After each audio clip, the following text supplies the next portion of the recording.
زمان شد زمانی پول پرستی، بلند پروازی ها در حالی مستی.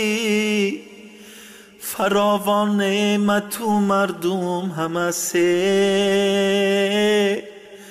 ولی ادراکی ما در حالی پستی.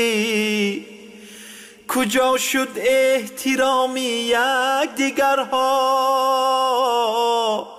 سراغی خشتن جان و جگرها.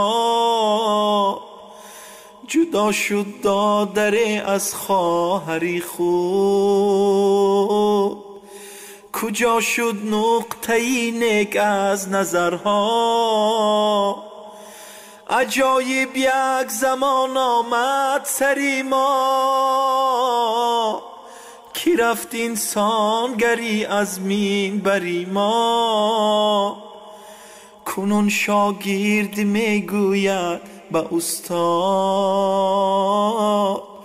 فرا از مین برو بنشین بری ما.